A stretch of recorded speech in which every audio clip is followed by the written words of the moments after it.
வணக்கம் friends, welcome to Vidya's cooking channel. நான் வித்யாலக்ஷ்மி. இன்றைக்கி உங்களுக்கு அரைக்கீரையும் சௌச்சவும் சேர்த்து ஒரு கூட்டு ரெசிபி தான் செஞ்சு காமிக்கிறேங்க.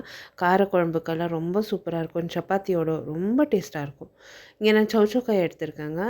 இது நல்லா கழுவிட்டு இதை நம்ம அப்படியேவும் பொடியாக நறுக்கிக்கலாம். மேலெல்லாம் முள் மாதிரி இருக்கும். அந்த முள் மாதிரி இல்லைனாக்கா நம்ம அப்படியே தோலோடவே நறுக்கிக்கலாம்.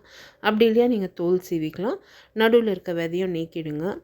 இப்போ பெரிய பெரிய பீஸாக கட் பண்ணிவிட்டு அப்புறமா சின்ன சின்ன ஸ்லைஸஸாக நம்ம ஸ்லைஸ் போட்டு குட்டி குட்டி பீஸாக கட் பண்ணணும். இப்போ இந்த மாதிரி குட்டி குட்டி பீஸஸாக நான் நறுக்கி எடுத்துக்கினேன் சௌச்சோக்காயை. அதே மாதிரி பூண்டு, வெங்காயம் பொடியாக நறுக்கியிருக்கேன். பச்சை மிளகா கீரி வச்சுருக்கேன். தக்காளியும் பொடியாக நறுக்கி எடுத்திருக்கேன். இங்கே அரைக்கீரையும் ஆஞ்சி நல்லா கழுவி எடுத்துகிட்டு அதுவும் பொடியாக நறுக்கி வச்சுருக்கேன். முதல்ல என்ன பண்ணியிருக்கேன்னா, பாசிப்பருப்பை நல்லா கழுவிட்டு ஒரு 1/4 கப் அளவுக்கு குக்கரில் சேர்த்து தண்ணியும் சேர்த்து மூடி போட்டு விசில் வச்சு 4 விசில் வேக விட்டுட்டேன்.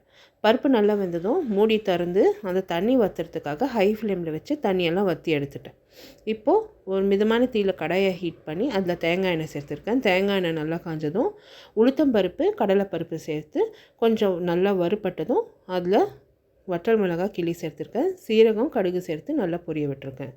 அடுத்து பொடியாக நறுக்கின வெங்காயம், கருவேப்பிலை, கீரி வச்சுருக்க பச்சை மிளகாய், பூண்டு, தக்காளி சேர்த்துருக்கேன். நல்லா வதக்க போகிறேன். இது ஒரு 2 நிமிஷம் நல்லா வதங்கினதும் இதில் நம்ம பொடியாக நறுக்கி வச்சுருக்க சௌச்சோக்காயை சேர்த்துருக்கேன்.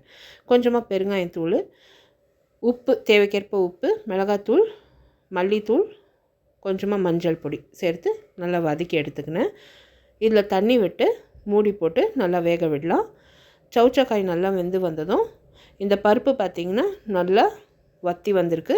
தெருப்பாகவும் இருக்குது. நான் கொஞ்சமாக தான் தண்ணி விட்டு வேக வச்சுருக்கேன். இப்போ இந்த பருப்பு நல்லா தெருப்பாக வெந்திருக்கு பாருங்கள்.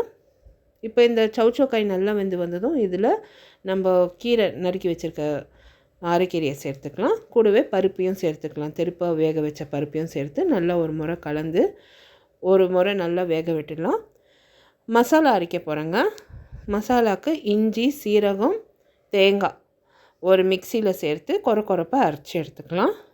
இது நல்லா கொரப்பாக அரைச்சி எடுத்ததும் தேங்காய் நான் வெந்துட்டுருக்க கீரை அண்டு காயோடு சேர்த்து அதோடவே கொஞ்சமாக புளிசாரும் சேர்த்துக்கிறேன். நான் புளிசாறு கரைக்கிறதுக்கு மறந்துட்டேன். அதனால் ரசத்துக்கு கரைச்சி வச்ச புளிசாறுலேருந்தே கொஞ்சமாக எடுத்து கலந்து சேர்த்துக்கினேன். காயை ஒரு முறை நல்லா கலந்து விட்டுட்டு ஒரே ஒரு கொதி விட்டேன். கூட்டு நல்லா வெந்து வந்துருச்சுங்க. இது சுட சுட பரிமாறியிருக்கேன்.